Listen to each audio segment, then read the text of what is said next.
Hi! Within this lecture, we're going to see another discovery method within the same network called nMap.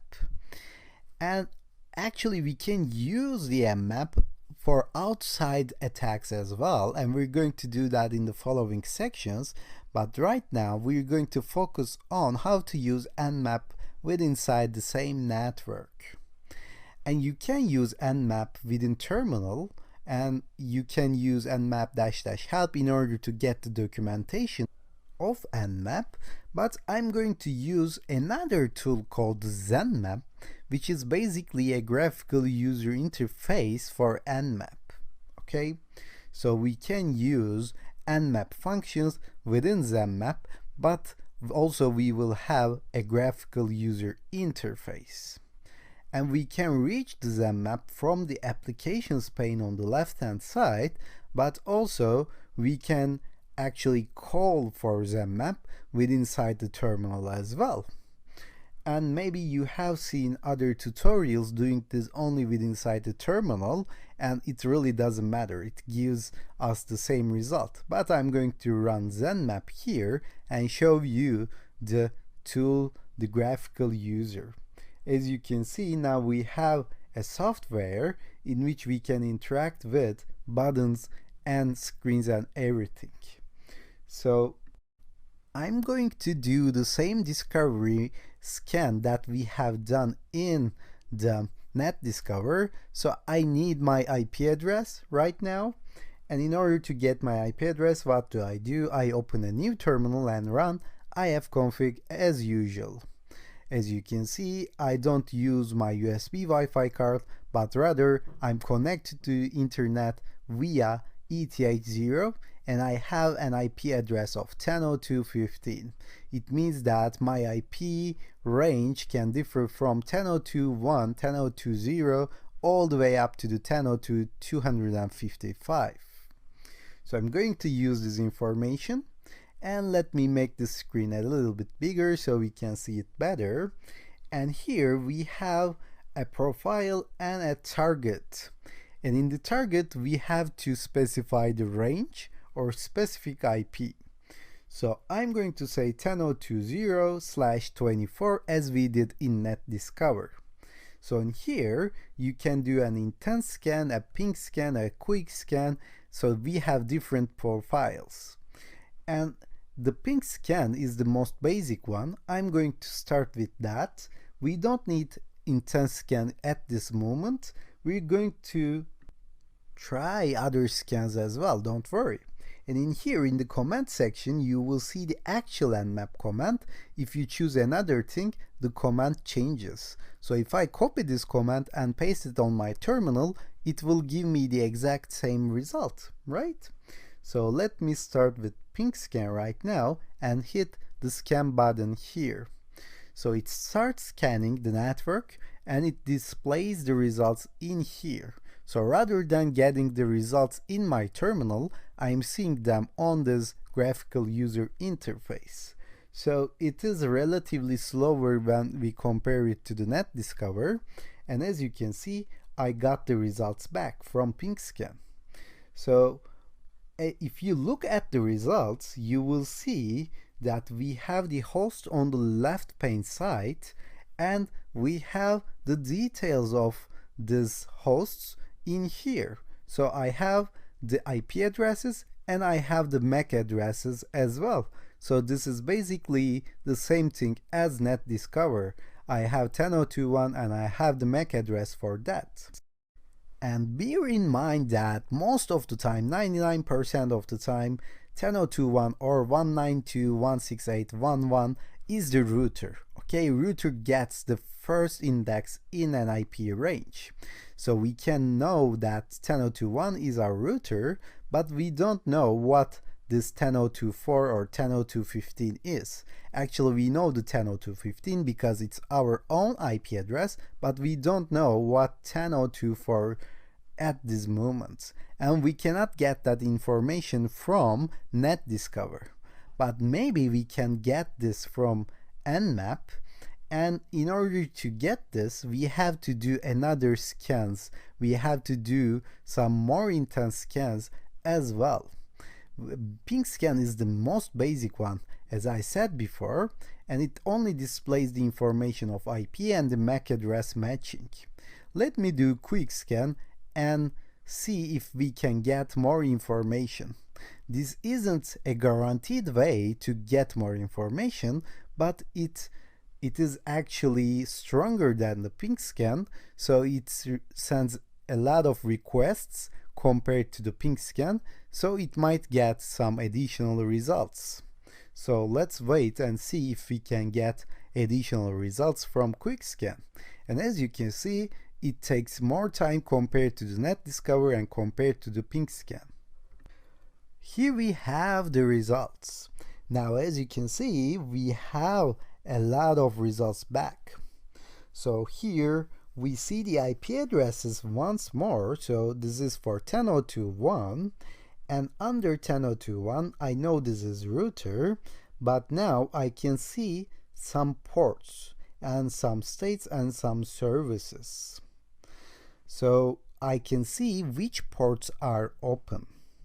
Later on within this course, we're going to see how to attack systems, and this port information is very important. Okay, we're going to use all of this information when we try to pen test into systems, because if these ports are configured poorly, then it might be a good way to hack into those systems. And here we see the open ports of 10.02.4, which is a device connected to our same network, and we can see the 22, 134, 139 is open, and we can see the service they are running, and we can try to get into those systems by using these ports. Later on in the system pen testing section, we're going to deep dive into this, but for right now, in order to understand these results, you have to know what we are seeing, okay? Generally, it isn't enough only to see the port state and service. We have to get the versions of these ports as well, in order to understand if there is actually a vulnerability that we can exploit to hack into those systems. And in order to get this version numbers or additional information, we can try to do another stronger scan with nMap as well. Right now I'm doing quick scan. Maybe we can do some quick scan plus. So it will send more requests and it will get more information regarding to this. And it will take obviously more time to get the results back. So hit the quick scan plus and wait for a few minutes until you get the result back. So once you get the results back, maybe you realize that there's a lot of information in this quick scan plus result.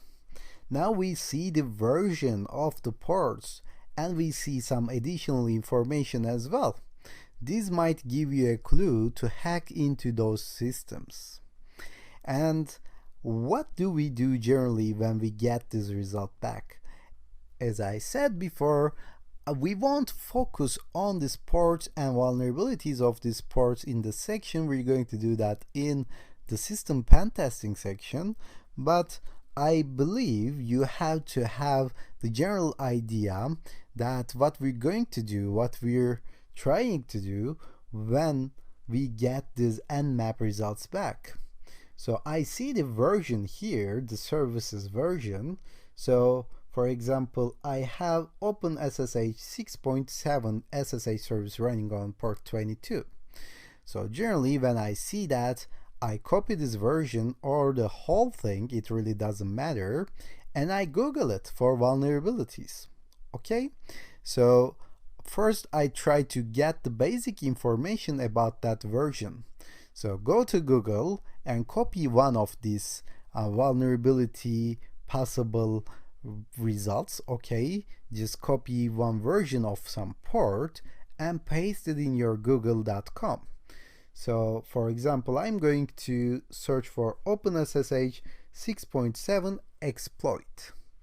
So as you can see, I have some results back, and what I'm going to do, I'm just going to go into one of those results and try to understand if there is any known vulnerability regarding to that version.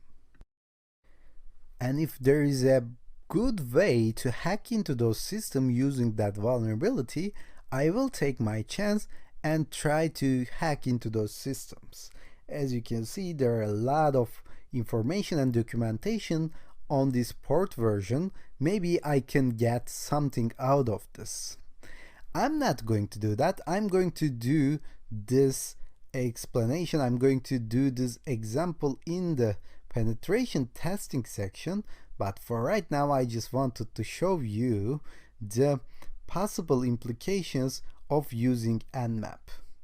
So you don't even know what ports are used for right now.